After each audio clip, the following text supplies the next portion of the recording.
This is a 55-year-old male who has a tear within his biceps tendon near the insertion under the superior labrum. This tear was symptomatic. Patient also has a tear of the superior labrum, degenerative type. The groove tissue was then debrided down to a bleeding base in order for healing of the biceps tenodesis.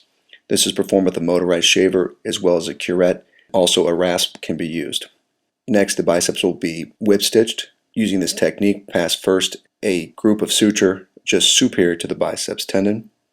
This will then be retrieved on the inferior aspect, creating a loop around the biceps tendon. After this loop is created, the sutures are removed through the anterior mid-glenoid portal. The suture will be shifted as far lateral and distal as possible. Next, we'll come in with a spectrum suture hook, crescent shape, and pierce the tendon about the portion where the tenodesis will take place. Here we'll shuttle a PDS or a suture shuttle out the anterior mid-glenoid portal, and we'll shuttle both limbs of the suture through the biceps tendon, creating a hitch, which is referred to as the Mahalik hitch, referring to John Mahalik as coined by Steve Snyder. Next, through the anterior superior portal, one limb of the suture will be passed just on the posterior aspect of the biceps tendon. The other limb will be retrieved on the anterior aspect of the biceps tendon, both exiting the anterior mid-glenoid portal. Next, again using the medium crescent hook from the spectrum, working towards the glenoid, approximately 1 centimeter. This will also be passed through the central portion of the biceps tendon. Again, the shuttle will be retrieved, and again the two limbs will be retrieved and shuttled through the mid portion of the biceps, creating a second hitch. Now this is all with the same stitch, which creates a running whip stitch. This will be performed a third time if you feel the fixation is necessary for 3 whip stitches. 2 is probably adequate. Again, the first limb will be passed posterior. The second limb will be passed on the anterior aspect.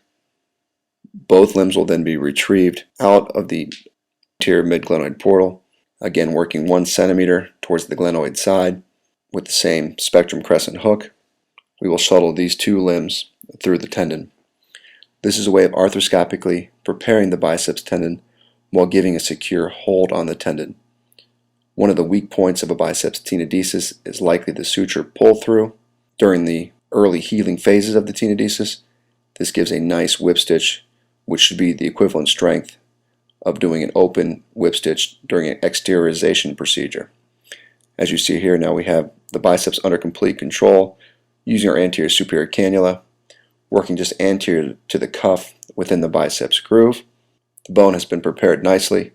We'll take now for the Poplok 3.5 millimeter knotless anchor, the punch, work our way back into the biceps groove as you see here. Gently tap this punch into the groove, down to the laser etched line. At this point I will load the sutures into the Poplok anchor. Then I'll remove the Poplok punch, place the anchor through the portal, down the cannula. It's key to keep your cannula in the same position. So it makes it easier to find the entrance hole for the Poplok. As you see here, it slides in nicely. Then this can be mounted down to the laser etched line. At this point, you can individually tension the sutures to pull the biceps tendon securely down to the anchor. As it comes into view here, it's getting pulled down directly onto that bone surface. At this point, the anchor is now deployed under the subchondral bone and secured, and the biceps tendon is secured down to the anchor and to the bleeding bone within the biceps groove. This has rigidly fixed the biceps tendon within the groove to a stable, secure fixation device.